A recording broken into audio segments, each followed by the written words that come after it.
Hello, and welcome to this video overview of Sneaky Families. Now this is a challenge game that I made. Basically, I said I'll do this in one night because I didn't have anything else better to do, and the other part of the challenge is I had to only use 18 cards. This is called the Micro Games Challenge. So only 18 cards, no other components. I can have a rulebook, but that's it. So the idea of this game is to basically challenge what my design skills to get something like quick and interesting made. See if I can like do something very quickly and something with like a massive limit, because only using 18 cards is quite a big limit. So this game is based around the idea of, well, it's based around the idea of Happy Families, if you know that game. The idea where you're trying to make sets of families.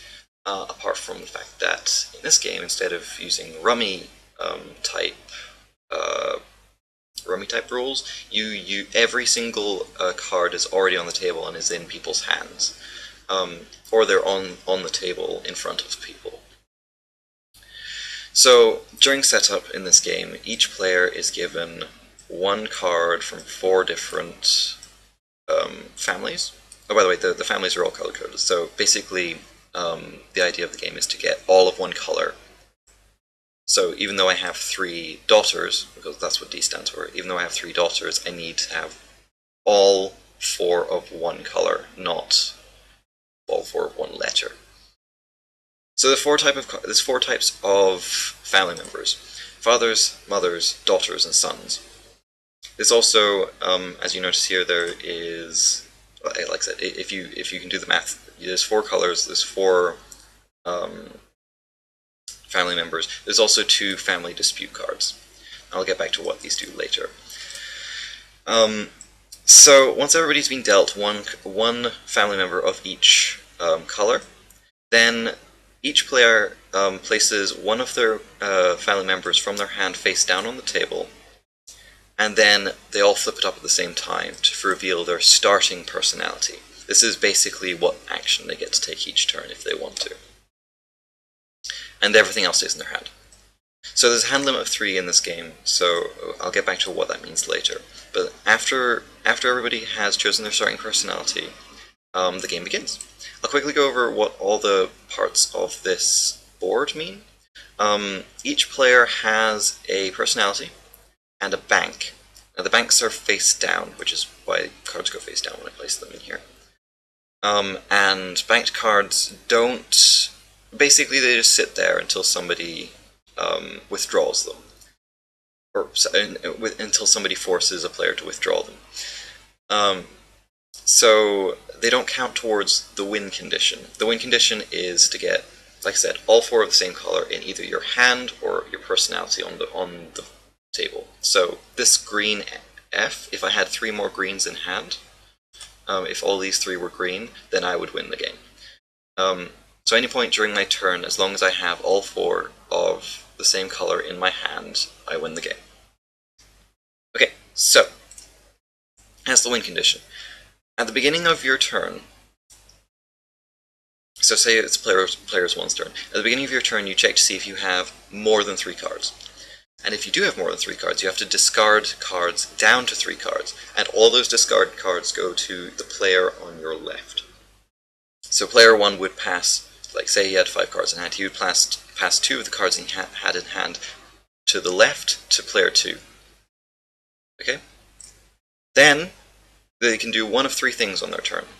They can use the action of their personality, they can use a family dispute card if they have it in their hand, or they can replace their personality with another one. Or sometimes just play a personality, because sometimes you don't have a personality in front of you. So, let's start with using the actions of a personality, because that's kind of like what you would normally do on your turn. There's 4 types of personality. There's, like I said, there's father, mother, daughter, son. When you use an action of the son card, because that's probably the easiest one, you get to steal a random card from a chosen player's hand. Now, say player 3 chose to steal a card from player 1's hand. In this, on this vassal thing that I've made, they would just throw all their cards works into this like pile here, and it auto shuffles, and then player 3 would take a card from here, and then once they've done that, player 1 would get their hand back. Okay? So this is just for vassal. You know, normally it's obvious. They fan their cards out, and then you take one card that's from their hand. That's the son's action. The mother's action, you choose a player, and then that player chooses a card to give to the player on their left, and they choose a card to give to the player on their right. They also reveal both these cards. So for example, if somebody had used, on player 1, a mother, then they get to choose a card and give it to the player on their left. So for example, player 1 gave player 2 this blue daughter card, and they choose a card and give it to the player on their right, again face up, which would be player 4, they'll get this other orange daughter card. So that's how the mother works. The father gets to bank cards.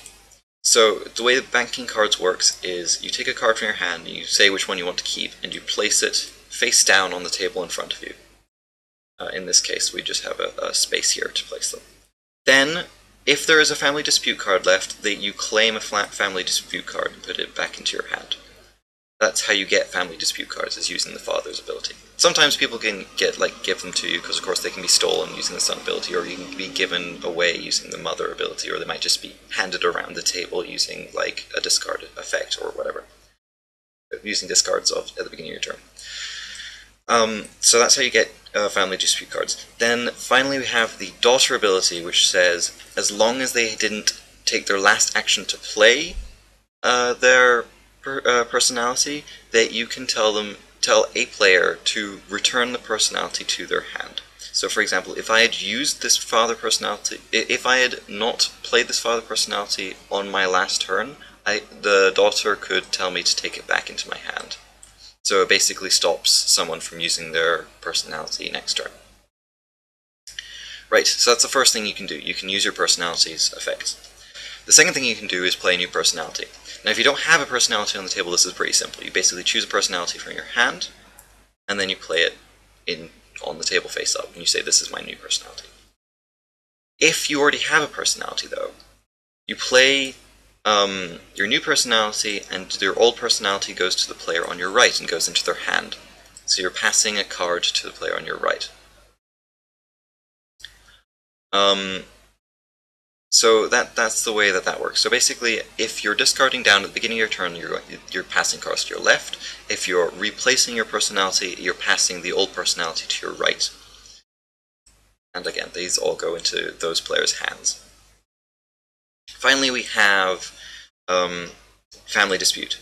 Family dispute basically says that you get to choose. You play the family dispute. It goes back to the two family disputes in the middle of the table, or maybe there's no family disputes left. It just goes back to the middle of the table, and you choose a player that has banked cards. They have to return all banked cards back to their hand. So, for example, if I family disputed myself, I would get my banked cards back. But if somebody else family disputed me, maybe I didn't want my cards back yet. Maybe I wanted to save them, make sure nobody else could get to them until later. Then they return them to my hand. Then maybe the next player would go, I'm going to try and steal one of your cards, and maybe they'll steal the banked card I had earlier. So that's how family disputes work. And that's pretty much it. Once somebody on their turn has all four of a single color, they win the game. It doesn't matter if they're over their hand limit or whatever. They win. They get to claim that they win the game if they have all four of the same family in their hand or in their personality, not in their bank. They cannot have the same color in their bank. They have to get them out of the bank if they have the same color in their bank. That's it. So that's pretty much the entirety of Sneaky Families. Like I said, the whole purpose of this was to see if I could make a game with only 18 cards, because 18 cards is really not a lot. But yeah, so hope you enjoyed. Catch you next time.